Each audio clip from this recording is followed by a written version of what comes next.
नमस्कार, जय हिंद साथियों। आरपीएम ब्रिज यूट्यूब चैनल में आप सभी का बहुत बहुत स्वागत है। चलिए मिलते हैं बाल विकास के पार्ट नंबर 6 से 5 पार्ट ऑलरेडी आ चुके हैं, तो वो आप लोग जाके देख सकते हैं प्लेलिस्ट में।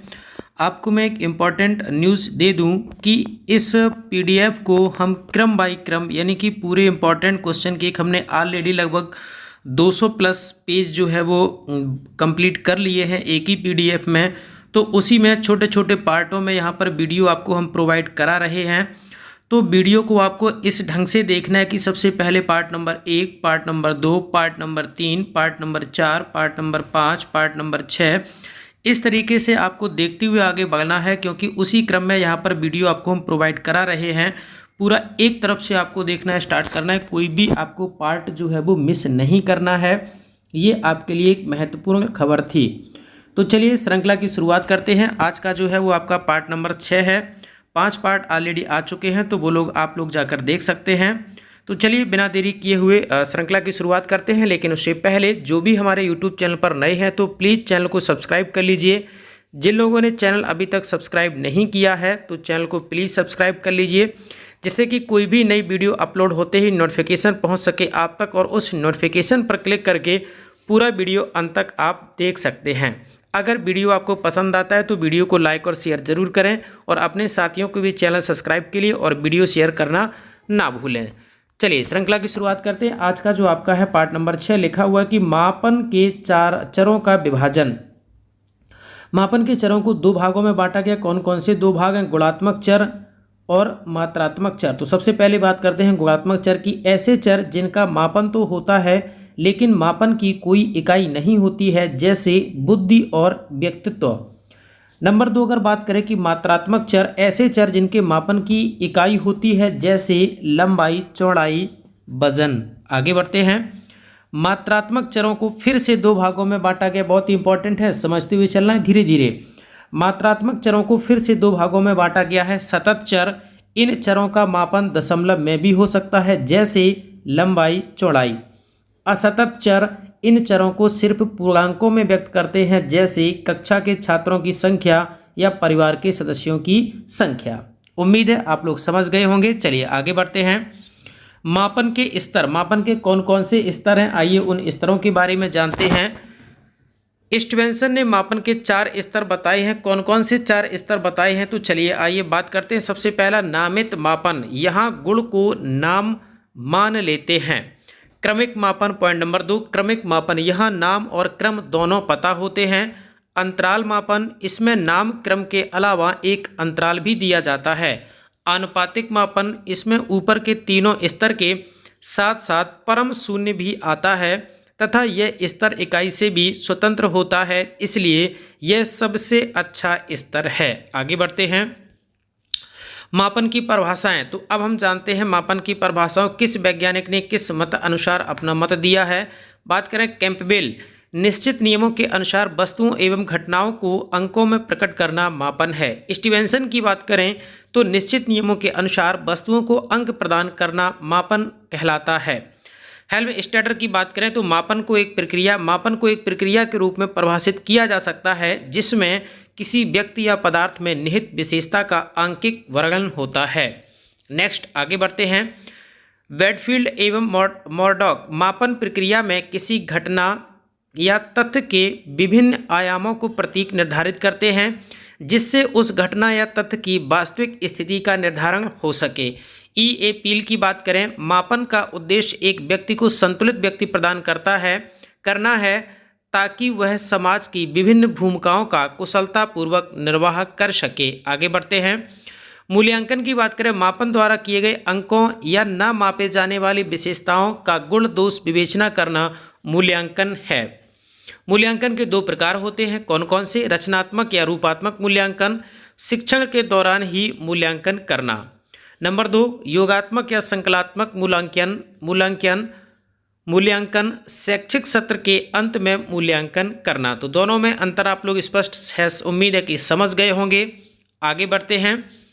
आजकल मूल्यांकन के कुछ नए प्रकार भी आ गए हैं, वो कौन कौन से हैं? सतत मूल्यांकन, व्यापक मूल्यांकन, विद्यालय आधारित मूल्यांकन, निदानात्मक मूल्यांकन, पोर्टफोलियो मूल्यांकन। आगे बढ़ते हैं।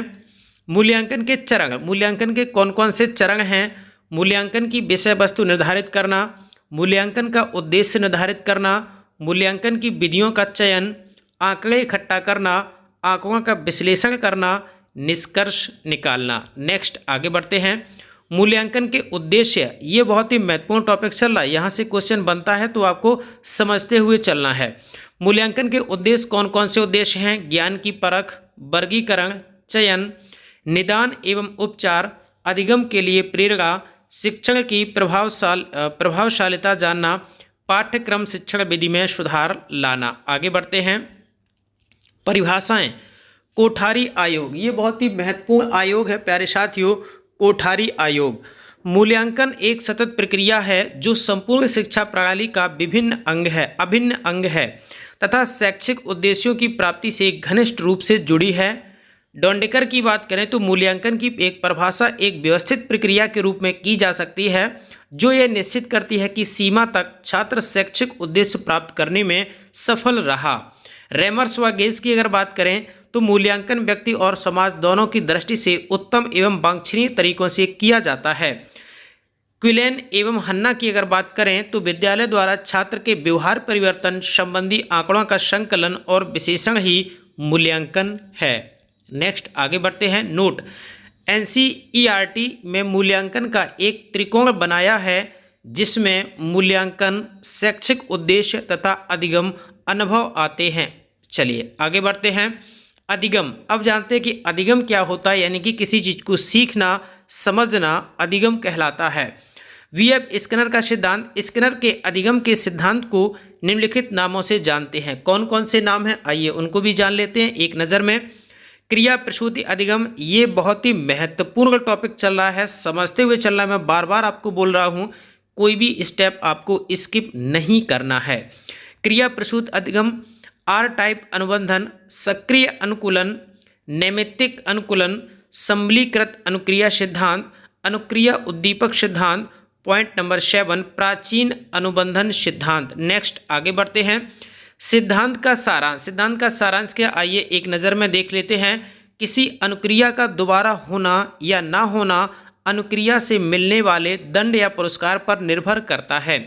स्किनर का चूहे वाला प्रयोग 1938 में किया गया था, तो यहाँ से एक लाइन निकल के आई कि स्किनर ने किस पर प्रयोग किया था, तो चूहे पर। कब प्रयोग किया था? 1938 में। बक्से को पहले सक्रिय अनुकूलन बक्सा तथा बाद में स्किनर का बक्सा कहा गया।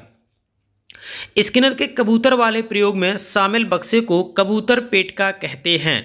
दूसरा यहाँ से इंपॉर्टेंट बात ये निकल के आई कि स्किनर ने पहले चूहे पर प्रयोग किया 1938 में, दोबारा उन्होंने कबूतर पर प्रयोग किया 1943 में। चूहे वाले प्रयोग को क्या कहा गया? स्किनर का बक्सा। और कबूतर वाले प्रयोग को क्या कहा गया? कबूतर पेटका। दोनों में अंतर को स्पष्ट समझ जाना है और याद रखना है। इन दोनों बक्से के आविष्कारक भी स्किनर ही थे। तीसरा इंपॉर्टेंट लाइन ये निकला। आगे बढ़ते हैं। स्किनर के कुछ अन्य सिद्धांत, स्किनर के और कौन कौन से सिद्धांत हैं, आइए उन पर भी चर्चा कर लेते हैं एक दृष्टि में। बहुत ही महत्वपूर्ण टॉपिक है, बिल्कुल अंत तक बने रहिएगा। बहुत ही अच्छी यानी कि इंपॉर्टेंट टॉपिक चल रहा है। पुनर्वलन के प्रकार, तो पुनर्वलन के प्रकार, स्किनर ने पुनर्वलन के 2 प्रकार बताए हैं। कौन कौन से? सकारात्मक और नकारात्मक। आगे बढ़ते हैं। नंबर 2, दंड के प्रकार। दंड के 2 प्रकार होते हैं, सकारात्मक और नकारात्मक दंड। प्रशिक्षण के 2 प्रकार होते हैं। कौन कौन से? पुरस्कार एवं दंड प्रशिक्षण। पॉइंट नंबर 4 इंपॉर्टेंट, श्रृंखला अधिगम का सिद्धांत, अनुक्रियाओं को एक क्रम में सीखना। आगे बढ़ते हैं। पुनर्वलन की सूची, तो आइए पुनर्वलन की सूची के बारे में समझ लेते हैं। स्किनर ने अपनी पुनर्वलन की सूची में 2 तरह के पुनर्वलन बताए हैं। सतत पुनर्वलन, यानी कि प्रत्येक सफल अनुक्रिया पर पुनर्वलन देना सतत पुनर्वलन कहलाता है। आंशिक पुनर्वलन, पुनर्वलन के लिए अनुक्रियाओं की संख्या बदलते रहना आंशिक पुनर्वलन कहलाता है। आंशिक पुनर्वलन को फिर से 4 भागों में बांटा गया। कौन कौन से? निश्चित अंतराल पुनर्वलन, परिवर्त अंतराल पुनर्वलन, निश्चित अनुपात पुनर्वलन, परिवर्त अनुपात पुनर्वलन। तो ये बहुत ही इम्पोर्टेंट टॉपिक को यहाँ पर इम्पोर्टेंट कुछ भाग हमने सीखा। मिलते हैं जस्ट इससे आगे अगले पार्ट में। मैं आपको फिर से एक बार बताना चाहूँगा साथियों कि आपको ऐसा नहीं करना है कि डायरेक्ट आप इसी पार्ट को देखें तो आपको समझने में दिक्कत होगी। सबसे पहले आप पार्ट नंबर 1, फिर 2, 3, 4, 5, 6 इस तरीके से देखते हुए आइए। उम्मीद है पूरा का पूरा आपको क्लियर होते हुए चलेगा और आगामी शिक्षक भर्ती में आपको बहुत ही हेल्प करने वाला है ये वीडियो। उम्मीद है आप लोग हमारी बात को समझ गए होंगे। तो चैनल को सब्सक्राइब करके रखना है। रोजाना सुबह 11 बजे आपको बिना इंतजार किए आ जाना है। वीडियो आपको चैनल पर मिल जाएगा, क्योंकि कभी कभी ऐसा होता है कि नोटिफिकेशन टेक्निकल इशू की वजह से नहीं पहुंचता है। लेकिन आप लोग निश्चिंत रहें, 11 बजे आपको वीडियो प्रोवाइड करा दिया जाता है, तो आप लोग स्वतः आकर भी चेक कर सकते हैं। तो उम्मीद है वीडियो आपको पसंद आया होगा। इससे आगे मिलते हैं नेक्स्ट पार्ट में। आज के लिए इतना ही। हमारे यूट्यूब चैनल में आप सभी का बहुत बहुत स्वागत है।